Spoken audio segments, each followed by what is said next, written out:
하겠습니다. 우리 그 자리 다 일어나셔서 오늘 말씀 받도록 하겠습니다.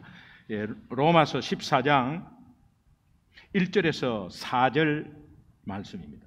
로마서 14장 1절에서 4절 말씀. 우리 한 목소리로 함께 읽도록 하겠습니다. 같이 시작. 믿음이 연약한 자를 너희가 받되 그의 의견을 비판하지 말라. 어떤 사람은 모든 것을 먹을 만한 믿음이 있고 믿음이 연약한 자는 채소만 먹느니라. 먹는 자는 먹지 않는 자를 업신 여기지 말고 먹지 않는 자는 먹는 자를 비판하지 말라. 이는 하나님이 그를 받으셨음이라. 남의 하인을 비판하는 너는 누구냐? 그가 서 있는 것이나 넘어지는 것이 자기 주인에게 있음에 그가 세움을 받으리니 이는 그를 세우시는 권능이 주께 있음이라. 아멘. 하나님이 나에게 주시는 살아계신 말씀입니다. 네, 앉으시고. 제가 지난번에 동유럽 선교사 재충전 수련회 사전 답사를 갔다가 이제 루터 종교개혁지를 돌아보고 왔습니다. 그것은 우리 자원봉사자들이 한번 간 김에 루터 종교개혁지를 한번 돌아보자. 그래서 제가 먼저 한번 가서 어떤 상황인지를 보자 해가지고 갔는데 도저히 100명이 움직일 수 없고 또 엄청나게 힘들었습니다. 거의 하루에 25,000보씩 걷고 그냥 차가 들어가는 곳이 별로 없고요. 이제 되면 구석구석으로 그냥 올라가서 이제 가고 이렇게 했는데 거기 안내하는 독일 선교사님이 이제 갈 때마다 이런 소리를 하는 거예요. 여기는 루터 종교 개혁지에 굉장히 중요한 곳입니다. 그래서 이제 가서 이제 그걸 봤습니다. 그리고 다음 장소에 이동할 때는 여기는 루터 종교 개혁지에서 없어서는 안 될 곳입니다. 그래서 이제 갔어요. 가서 또 봤어요. 또 다른 곳으로 옮기면서 루터 종교 개혁지에서 이걸 안 보고 가면 후회하십니다. 모두가 다 중요한 거예요. 그래서 뭐 그냥 따라다니다 보니까 실제로 가보면 이곳이 루터가 잡힌 곳입니다. 근데 아무것도 없어요. 근데 굉장히 역사적으로 중요하다고 이야기를. 그러니까 이제 제 속으로는 뭐 설명만 좀 하면 되는데 이까지 왜 이렇게 데리고 왔을까 이런 생각도 해봤습니다. 그런데 로마서 강해를 하다 보니까 그 말씀이 어떤 말씀인지를 이해가 가요. 예. 늘 이렇게 준비할 때마다 오늘 말씀은 굉장히 중요한 말씀입니다. 여러분에게 진짜입니다. 근데 그러면 지난주는 그럼 다음에 할 거는 제가 하나하나 하면서 너무 말씀이 소중하고 여러분에게 다 중요하다는 것을 제가 좀 말씀드리고 싶었습니다. 오늘 말씀에 귀 기울여서 조금이라도 한 주간의 삶에 우리 삶이 조금 더 적용되고 변화되는 은혜가 있기를 주님의 이름으로 축원합니다. 여러분 토마토라는 것은 이 멕시코 말에서 나왔는데 토마틀이라는 것에 속이 꽉 찬 과일 뭐 이런 뜻이래요. 근데 토마토가 채소입니까 과일입니까? 정확하게 아시는 분? 채소예요? 채소인 분 한번 손 들어보세요. 과일이라고 생각하시는 분. 네, 이제 양쪽이 지금 나눠지잖아요. 네. 근데 사실은 토마토는 이중국적자입니다. 네. 이제 과일도 되고 채소도 돼요. 원래 나무에서 나는 열매를 과일이라 그러고 줄기에서 나는 열매를 채소라 그럽니다. 네. 그리고 식물학적으로 지식적으로 식물학적으로 보면 과일이에요. 그런데 원예학적으로 보면 채소예요. 그러니까 이게 왔다 갔다 하는 거예요. 근데 우리가 왜 채소라는 것으로 많이 이제 알고 있느냐면 10명 중에 7명은 채소라고 그러거든요. 그리고 3명은 과일이라고 그러는데 이제 채소라는 것은 미국에서 결정난 거예요. 어떤 결정이 났느냐 하면 1893년에 닉스라는 이 과일 채소 수입업자가 이제 토마토를 엄청 수입을 했는데 관세를 때리는 거예요. 이게 관세를 때리는데 과일은 관세 면제예요. 근데 채소라고 하면서 이제 관세를 때리니까 이 닉스가 연방 정부에 소송을 걸은 거죠. 소송을 걸어가지고 연방 정부에서 여러 가지 이렇게 많이 이렇게 추세를 여러 가지 따지면서 이제 토마토는 채소다라고 하고 관세를 물게 했습니다. 그래서 연방 정부에서 판결이 난 게 채소로 판결이 났습니다. 그래서 이제 채소 쪽으로 기울어지는 게 많은데 우리는 이제 과일은 주로 밥 먹으면 후식으로 나오잖아요. 후식으로 나오는데 토마토는 미국에서 후식으로 거의 안 나옵니다. 거의 식재료로 들어가지 후식으로 안 나옵니다. 근데 우리는 식재료로 우리 한식에서 쓰는 것이 별로 없습니다. 옛날에 우리 한식을 보면. 그리고 이제 토마토는 옛날에 과일도 아닌 것이 채소도 아닌 것이 이게 가장 쌌거든요. 이게 값이 싸니까 이제 옛날부터 이 토마토는 부모님들이 못 살아도 좀 많이 사가지고 이제 잘라가지고 설탕 엄청나게 뿌려가지고 그렇게 해서 이제 후식으로 먹고 이제 그렇게 했어요. 근데 과일은 못 먹을 때 토마토는 먹었거든요. 제가 왜 이런 말씀을 드리냐면 저는 큰 토마토, 지금은 방울토마토가 나와서 너무 좋은데 옛날에는 이제 방울토마토 같은 거 없었습니다. 그리고 큰 토마토가 있으면 그거 뭐 칼 없으면 그냥 비워 먹는 거죠. 그래서 비워 가지고 이렇게 물 쭉쭉쭉쭉 빨아가지고 이제 먹어가지고 이제 이렇게 먹는 거죠.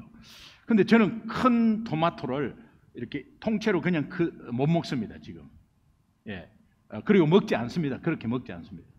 이제 그게 왜 그러냐면 제가 고등학교 때 집이 가난했는데 학교에 돌아오는데 너무 배고픈 거죠. 그래서 이제 냉장고를 열어보니까 토마토가 큰 게 하나가 딱 있어요. 너무 급하니까 이제 그걸 먹었어요. 급히 먹는데 그 토마토 이 겉에 하얀 막이 있습니다. 그거 막이 이제 어떻게 들어가다가 이 기도를 탁 막은 거예요. 그러니까 한참 먹다가 이 숨이 안 쉬지는 거죠. 그래서 하는데 안 쉬진 거 집에 아무도 없어요. 앞집에로 튀어나가 가지고 문을 막 두드렸어. 근데 앞집 아줌마가 나와야 되는데 문을 막 두드렸어요 일단. 그런데 차츰차츰 귀가 안 들리면서 이제 몽롱해져요. 이게 이제 질식하면 그렇게 되나 봐요. 몽롱해져요. 그리고 안 들려요. 그리고 제가 그냥 의식을 잃었거든요. 그런데 귀에 큰 북소리가 들리는 거예요. 쿵 하는 소리가 들리고 이제 그런데 조금 있으니까는 뭐가 환해져요. 그러니까 이제 아주머니가 급히 나왔는데 제가 쓰러진 거예요. 쓰러진데 아마 막 목을 막 이렇게 했나 봐요. 그러니까 아주머니가 막 등을 엄청나게 두드린 거야. 그냥 등을 두드리니까 그게 북소리로 들리고 그러면서 툭 튀어나와서 그래가지고 찬 공기가 확 들어오면서 이 앞이 보이기 시작하면서 이제 그 아주머니가 얼굴에 보였어요. 그 아주머니가 제 생명의 은인이죠. 그 뒤부터 토마토는 그냥 안 먹습니다. 그냥 먹으면 꼭 그렇게 될 것 같아. 그리고 아이들이 그냥 먹으면 조심시켜라 저거. 이제 그렇게 하고 지금도 약간 트라우마가 있습니다. 그리고 생선 갈치를 먹는데 갈치를 먹다가 뼈가 목에 걸려서 한 6개월 고생한 적이 있어요. 지금 뼈하고 절대 안 먹죠 생선. 근데 이제 제 아내는 뼈채로 먹어요. 먹고 나서 희한하게 싹 살만 안에서 싹 볼가가지고 이 뼈만 쏙 나와요. 저는 절대 입에서 그렇게 못 하거든요. 그런데 그러면 나와요. 그리고 하여튼 이 갈치의 중간에 뼈는 너무 굵고 그 가쪽 있잖아요. 가쪽도 그것도 뽑으면 그 뾰족뾰족 하거든요. 근데 그 가쪽에 묻은 그 살들이 고소하고 맛있잖아. 그래서 그거를 전체 입에 다 넣어요. 그러고 뭐 하더니 딱 뼈만 딱 나와요. 요 은사입니다. 은사. 저는 절대 그렇게 못해요. 그거 걸려버려요 바로. 이제 그런데 이렇게 못한다고 제 아내한테 얼마나 지적당하고 수살이 엄청 맞았어요. 근데 저는 뭐 이 트라우마가 있기 때문에 못해요. 그리고 왜 토마토를 그 칼이 있어서 꼭 잘라줘야 먹냐? 그냥 먹으라고 하는데 저는 안 먹거든요. 그럼 남자가 말이야 그런 것도 못 먹고 막 이렇게 이제 지적당하고 그렇게 했어요. 참 조화로운 부부입니다. 왜냐하니까 제 아내는 생선을 먼저 딱 먹으면 뭐부터 먹느냐? 내장을 빼갖고 내장부터 먹습니다. 예. 나는 생각만 해도 근데 내장을 싹 먹어주고 그 다음에 아무도 안 먹는 생선 머리를 딱 잘라갖고 머리에서 안에서 싹 다 먹어요. 그리고 살은 안 먹어요. 너무 감사하죠. 예. 그러니까 저는 남은 것만 싹 먹으면 되는 거예요.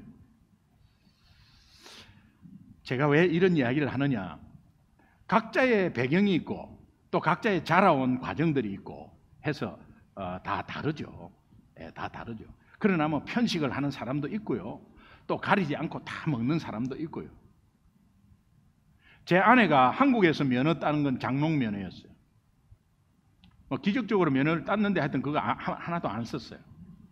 그런데 미국에 와서 이제 면허증을 다시 따려고 하니까 이거 따야 되는 거야. 왜? 아이들을 픽업하고 이 라이더 하기 위해서는 따야 되는 거예요. 그래서 울며 겨자 먹기 식으로 땄어요. 그래서 운전할 때 얼마나 울면서 운전했는지 몰라요.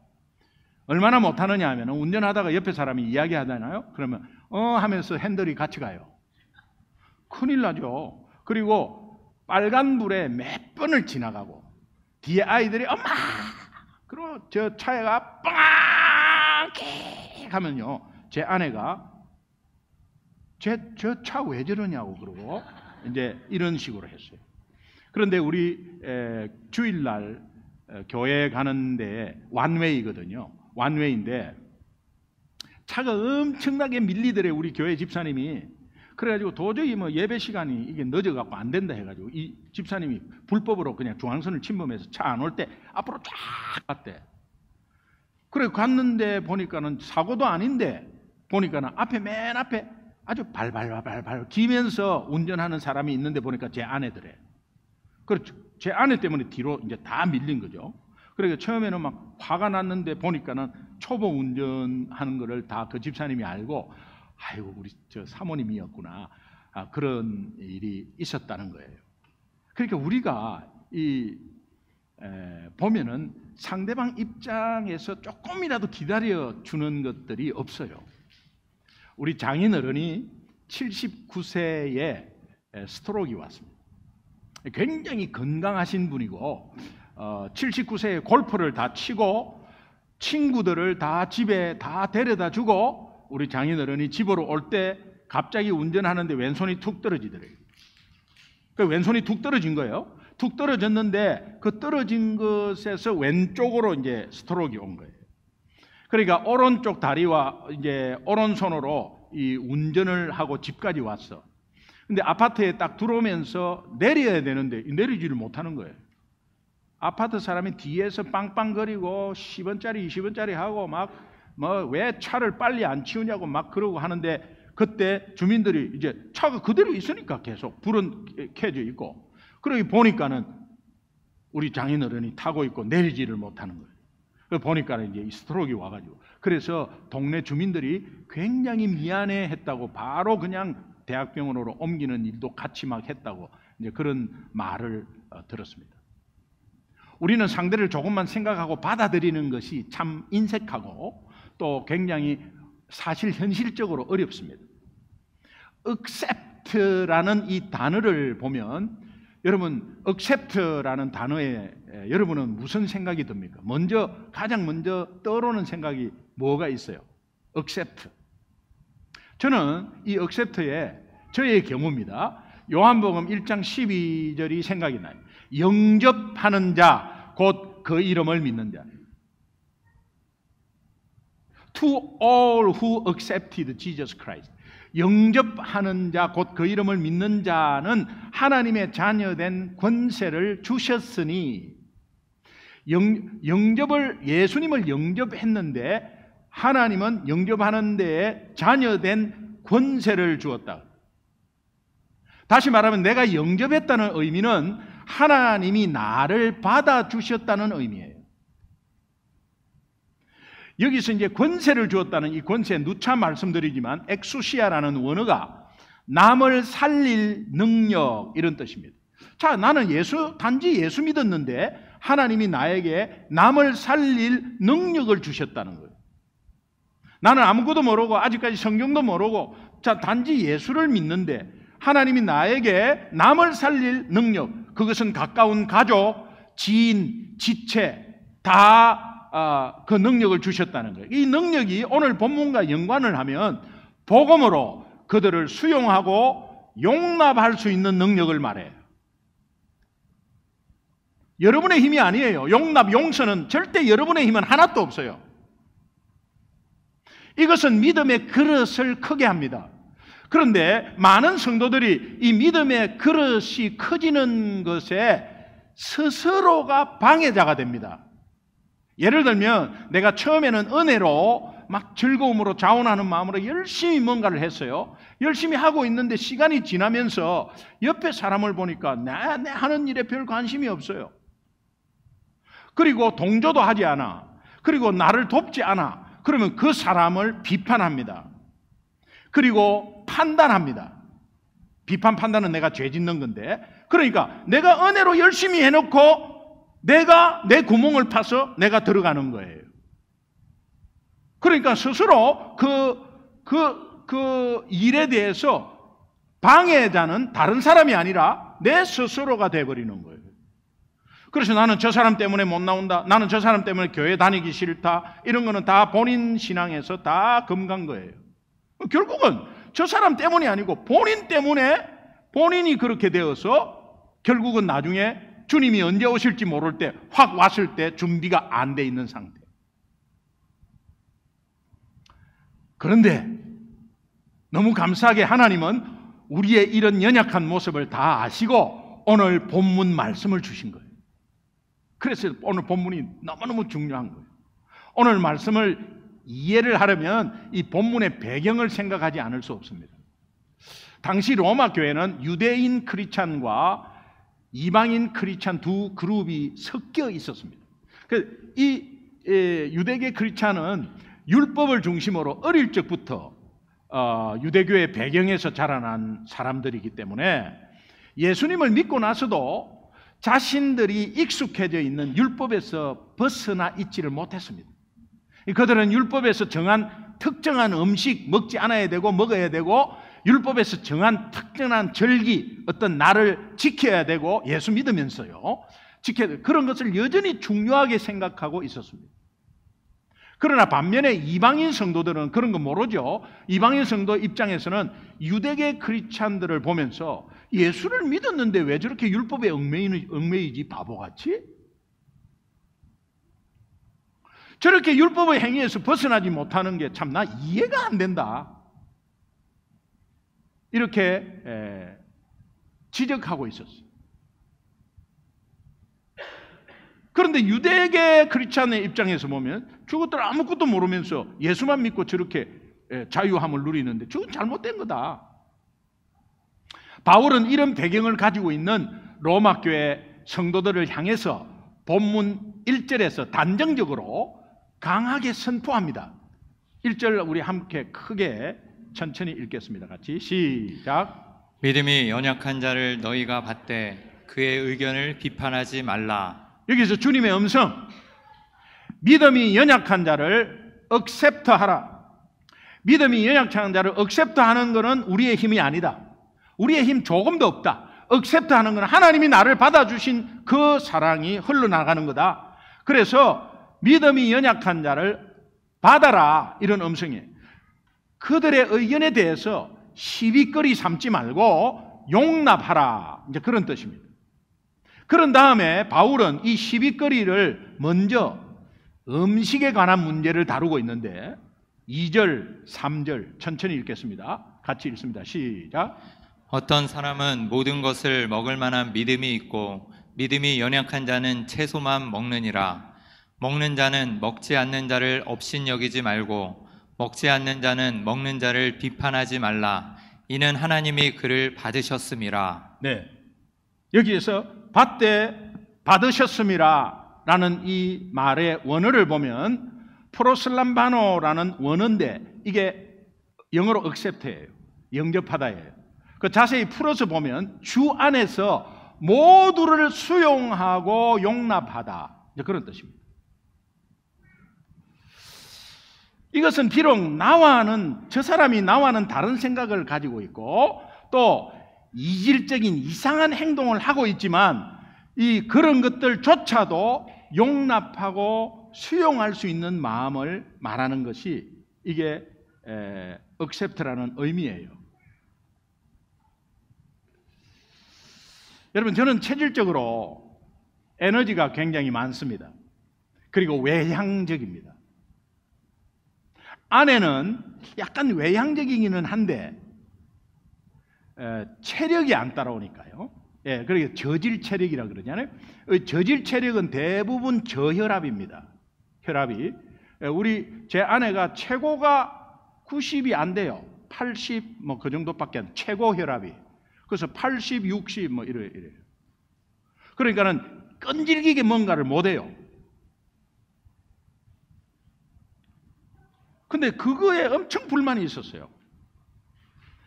어릴 때 우리 결혼하고 이제 30대 중반쯤 됐을 때 우리 친구들하고 부부로 어디 놀러를 많이 갔어요. 놀러를 가면 이제 모닥불을 피워놓고 이 부부들이 이렇게 재밌는 이야기를 하면은 항상 제 아내는 없어요. 같이 갔는데 자러 들어간 거죠. 그리고 조금 혼자서 가기 좀 좋고 하면은 아이를 재우러 간다고 아이를 데리고 가요. 그래서 애가 잘 때가 됐다고 그러면서 데리고 가서 조금 있다가 애가 엄마를 재우고 나와요. 그러면 이제 저는 조금 민망스럽죠. 왜? 같이 좀 있으면서 이야기하면 얼마나 좋나. 오래간만에 이렇게 나왔으면 친구들하고 친구 와이프들하고 같이 좀 어울리고 이러면 얼마나 좋나. 그런 체력이 안 되는 거예요. 그런데요, 거기에 대한 불만이 있었어요. 그리고 애가 우는 소리가 나요. 그리고 이제 자다가 일어나면 애가 울어요. 애가 울고 있는데 우유병, 젖병을 물고 있다가 이렇게 애가 놓쳐가지고 우유는 쭉 새가지고 있고 온데 우유가 다 묻어있고 이불에 우유가 있어요. 근데 애는 우유를 찾으면서 막 울어요. 옆에 있는 제 아내는 엄청나게 자고 있어요. 그럼 제가 일어나서 나중에 다 치우고 애 옷 갈아입히고 제가 우유 먹이고 아침 7시에 출근해요. 만약에 제가 여자라면 아기가 밤에 일어나면 남편 깰까봐 벌떡 일어나고 아이를 밖으로 데려놔서 약간 달래가지고 그냥 우유 먹이고 잘 때까지 이렇게 자고 집안 청소할 때도 널제로 부르게 그냥 복잡해요.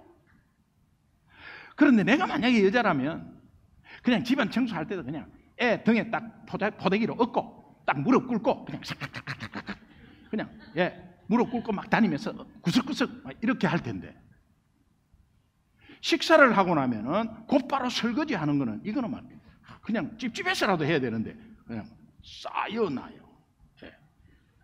식기세척기 없을 때예요. 근데 지금은 반대지만은 시간이 꽤 지난 후에 아내가 나와 틀린 것이 아니라 다른 것임을 알게 됐어요. 내가 좋다고 내가 괜찮다고 아내가 좋고 괜찮은 게 아님을 알게 됐다니까요. 아내가 틀린 것이 아니라 나와 다른 것이구나. 모두가 다 같을 수가 없구나 라는 것을 알게 됐다니. 이 간단한 진리를 깨닫는데 왜 그렇게 오랜 세월이 걸렸는지. 그러나 이제는 나와 다르기 때문에 충분히 그럴 수 있다고 하는 마음이 듭니다. 그리고 그것을 적용하려고 하는 철이 들은 거죠. 아내의 말이라면 되도록 순종합니다. 이것이 노후 대책이면서 또 슬기로운 노후 생활이기 때문에 그러나 중요한 것은 성경 말씀대로 또 이렇게 순종하다 보니까 그렇게 돼버렸어요. 지금은 거의 좀 반대예요. 그런데 특별히 여러분의 담임 목사인 제가 이 단순한 진리를 주 안에서 목회에 적용할 수 있어서 얼마나 감사하고 행복한지 모르겠어요. 오늘 이 본문에 강조하는 핵심은 타인에 대해서 그 사람의 입장에 서서 그럴 수 있다는 마음으로 그를 수용하고 용납하라는 내용이에요. 현실적으로 어렵습니다. 여러분이 하려면 전혀 못합니다. 자, 1절을 다시 한번 천천히 의미를 생각하면서 한번 읽어보겠습니다. 같이 시작. 믿음이 연약한 자를 너희가 받되 그의 의견을 비판하지 말라. 그의 생각을 시비거리로 삼지 말라. 그냥 맡겨버려라. 우리가 지금 1절의 말씀을 읽었지만은 현실적으로 죄성을 가진 우리는 이 상대방의 연약함을 수용하고 용납하는 것이 잘 안 됩니다. 저와 여러분이 잘 안 돼요. 근데 우리가 가진 죄성이 무엇이길래 그렇게 안 되나? 자기에 대해서는 무슨 말을 해도 무슨 짓을 해도 관대합니다. 그리고 그것을 합리화시킵니다. 그리고 수용하고 용납해버려요. 근데 반대로 상대방에 대해서는 자기와 똑같은 연약한 모습을 가진 것을 발견하는 순간 수용하지 못해요. 용납하지 못합니다. 그게 우리가 가지고 있는 죄성이에요. 자, 2절 말씀 한번 같이 읽겠습니다. 2절 시작. 어떤 사람은 모든 것을 먹을 만한 믿음이 있고 믿음이 연약한 자는 채소만 먹느니라. 자, 어떤 사람, 이 믿음이 강한 자를 표현하는데 어떤 사람은 모든 것을 먹을 만한 믿음이 있고 믿음이 연약한 자는 채소만 먹느니라. 이 말씀에서 믿음이 강한 자와 믿음이 연약한 자의 의미를 앞뒤 문맥을 고려하지 않고 액면 그대로 생각하면 이런 생각을 할 수 있습니다. 믿음이 약한 사람들은 마치 연약한 초보 신자처럼 생각하는데 그런 의미가 아니에요. 초보 신자가 아닙니다. 믿음이 연약한 자는 초보 신자가 아니에요. 이 두 그룹 간의 차이는 단지 율법에 관계된 것입니다. 율법에 관계된 것이 믿음이 연약한 자들은 아직도 율법에 정해진 음식을 먹어야 한다는 생각을 하는 사람들. 그 다음에 믿음이 강한 사람은 율법 관계없이 먹어도 된다는 것.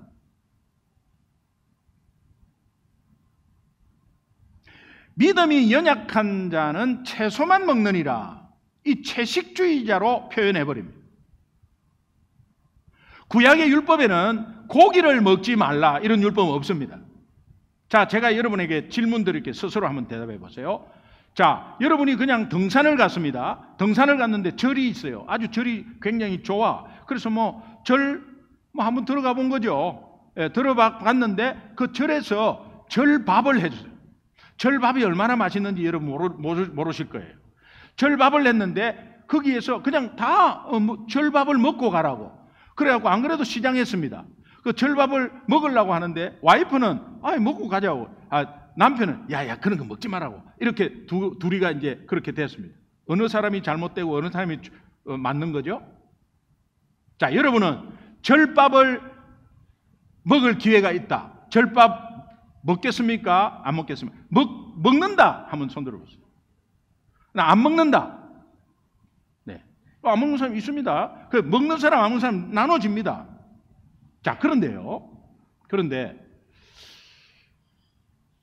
그게 꼭 얽매이냐 이렇게 해갖고 우리가 믿음으로 할 것 같지만 그 당시에는 율법이 항상 중간에 있었어요.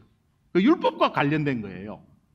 자, 그래서 채식주의자로 표현하고 있는 이런 것을 우리가 다시 한번 생각해 보면은 그 이유는 당시 시장에 유통되는 대부분의 고기들이 신전 우상에게 바쳐진 고기들이었어요.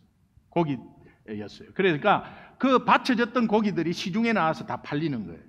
그러니까 고기 먹으면 안 되는 거야. 이제 유대인들은 그거 먹으면 어떤 의미로 안 먹게 되죠? 우상에게 바친 고기는 먹는다는 것은 우상 숭배다. 그리고 그것이 우상 숭배면 내 자신을 더럽힌다 이런 생각을 하고 있었어요. 그렇기 때문에 그들은 예수를 믿고 난 후에도 음식에 관한 율법을 계속 지켜야 된다고 주장했습니다. 자, 오늘 우리 다 예수 믿잖아요. 그런데 지금 나누어졌어요. 먹어야 된다? 안 먹겠다. 그건 여러분의 개인 신앙이에요. 그리고 그 개인 신앙을 우리가 먹는 측면에서 안 먹는 자에게, 안 먹는 측면에서 먹는 자에게 왈가발구할 필요 없다. 하나님이 알아서 합니다. 그러나 그 의견은 충분히 나을 수 있다. 여기에서 공화당 민주당이 분명히 있습니다. 그런데 저 사람 민주당 리버럴 하네? 어떻게 예수 믿는데 저러지? 라고 하는 사람이 분명히 있고, 그거야 뭐 정치하고 우리는 다르지 하면서 주장하는 사람이 있습니다. 그러면 거기에서 어떤 문제가 일어나느냐? 나중에 이게 굉장히 크게 번지게 되는데 이게 사탄이 역사하는 거예요. 자, 그러나 저 사람이 민주당이 어떻고 보수가 어떻고 진보가 어떻고 이런 교회에서 이런 내용이나 이런 비판이나 지적은 하나님이 하시는 거다 알아서. 그래서 믿음이 강한 자라고 표현된 이 사람들, 고기 먹는 사람들, 그리스도 안에서 시장에 유통되는 고기, 우상에게 바쳤던, 뭐 안 바쳤던 간에 아무 상관없이 그냥 먹을 수 있지 뭐, 이렇게 생각하는 사람들. 그러나 네가 맞다, 네가 맞지 않다 이런 걸 따지기 전에 3절 말씀은 믿음이 강한 자나 약한 자라고 표현된 두 부류에게 공통적으로 주는 말씀이에요. 3절 말씀 천천히 나에게 주시는 말씀입니다. 여러분이 지금 절밥을 먹고 절밥을 안 먹고 다 마찬가지 똑같이 주는 말씀입니다. 같이 한번 3절 말씀 같이 읽어보죠. 시작. 먹는 자는 먹지 않는 자를 업신 여기지 말고 먹지 않는 자는 먹는 자를 비판하지 말라. 이는 하나님이 그를 받으셨음이라. 절밥을 먹는다고? 그거 먹으면 안 되는데. 그러나 절밥을 먹는 저 사람이 예수 믿는 오늘 예배 드리는 사람이라면 하나님이 받으셨고, 그를 하나님이 받으셨고, 하나님이 용서하실 거고, 하나님이 알아서 하실 거다.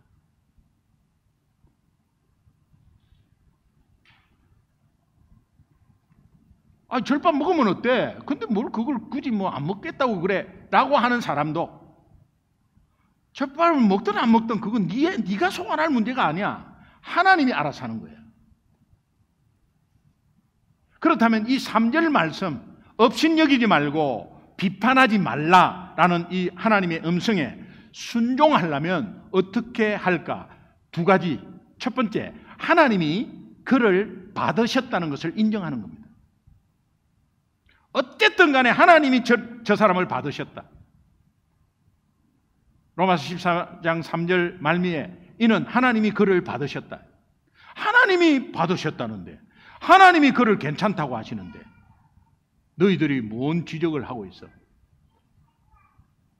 그러면 네가 마음에 안 드는 그 부분, 아니 믿음이라고 생각하면서 네가 주장하는 그 부분, 그거를 네가 만약에 저렇게 비판하고 그렇게 용납하지 못한다면 내하고 네하고 한번 이야기해볼까? 라고 하나님이 말한다면 우리 할 말 없어요. 제가 어느 목사님 설교 잠깐 들었는데요. 그 목사님이 그 아들이 아버지 목사님에게 묻더랍니다. 아버지, 하나님은 가만히 있는 욥에게 왜 가만히 있는 욥에게 고통을 줘가지고 그러고 나서 나중에 자녀를 다 죽이고 또 뭐 2배로 뭐 주고, 아니 원래부터 가만히 놔두면 되는데 왜 하나님은 그러셨냐고 이해가 안 갑니다. 그러더래요. 그래서 그 목사님 대답이, 아니 그 욥기를 읽어봐라. 욥이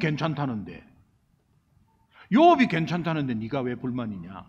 그리고 하나님이 괜찮다고 고백하는 욥을 받으셨는데 네가 왜 불만이냐? 그때 아들이 고개를 갸우뚱하더래.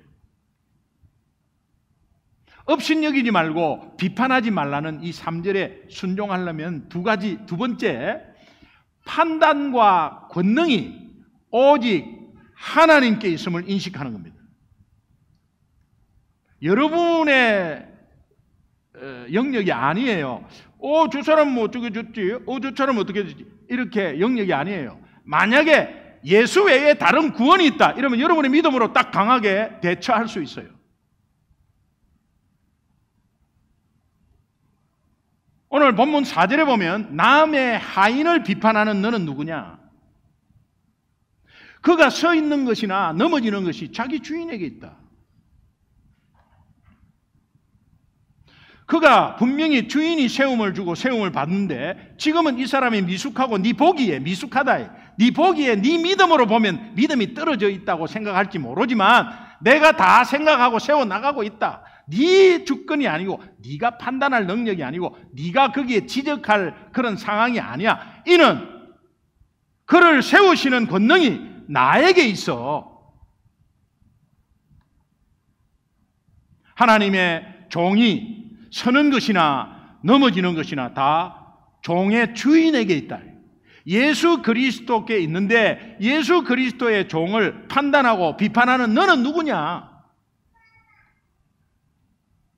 판단하고 세우는 권능이 너에게 있는 것이 아니야. 그러니까 남을 비판하고 업신여기고 판단하고 비판하고 하는 것은 네 영역이 아니야. 그러니까 네가 비판할 수 없고 업신여길 수 없는 거야.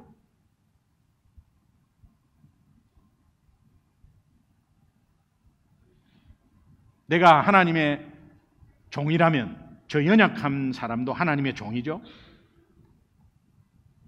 모두 하나님이 선택하신 하나님의 종이라면 이제 여러분도 하나님의 종이십니까?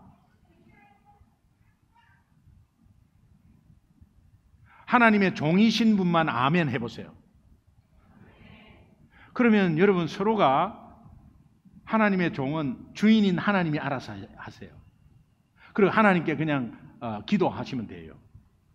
근데 저 사람이 어떻고 저쩌고 이런 거 하는 거는 판단하고 옆 사람을 판단하고 비판하는 거는 월권 행위예요. 그걸 로마서에서는 죄라고도 하지만은 월권 행위예요. 그리고 주제 넘는 행동입니다. 저 사람 뒷담하잖아요. 이렇게 성도 하나를 예로 놔놓고 그거 왜 그래? 뭐 저거 그 사람 왜 그래? 요거 월권 행위예요. 주제 넘는 짓이에요. 로마서 나중에 나올 건데 15장 7절 우리 함께 읽겠습니다. 15장 7절 같이 시작. 그러므로 그리스도께서 우리를 받아 하나님께 영광을 돌리심과 같이 너희도 서로 받으라. 서로 받으라. Accept each others. 서로 용납하고 서로 업신여기지 말고 서로 판단하지 마라. 그것이 오늘 우리 모두의 할 일이다.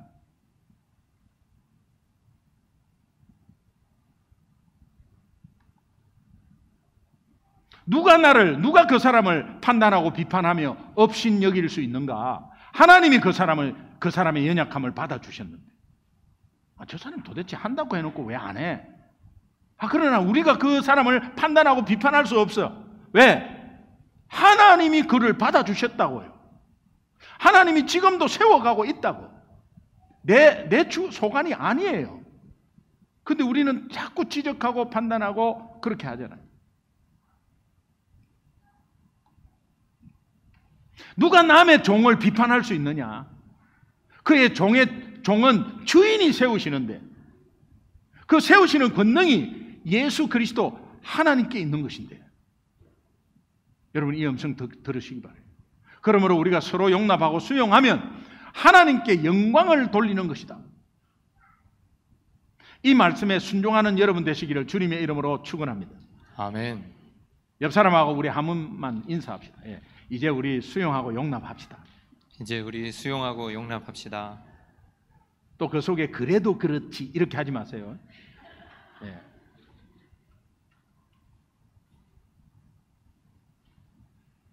옆에 사람한테 한 번만 딱 우리 이런 거 싫어하는데 한 번만 딱 눈을 딱 보면서 Would you please accept me? 이렇게 Would you please accept me?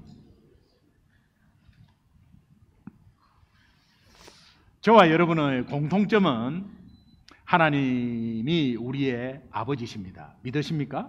아멘. 하나님이 내 아버지가 되신다는 것은 나를 용납하고 전인격적으로 수용하셨다는 의미예요.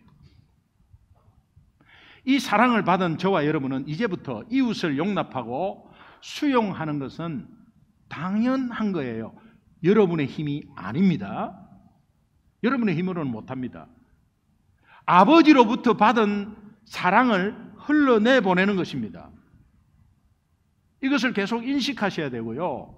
그 아버지는 내 마음의 상처를 만지시고 치유해 주셨어요. 지금도 치유하고 있어요. 그 아버지는 나를 아시고 이해하시고 새롭게 세워주시는 분입니다. 믿으시면 아멘.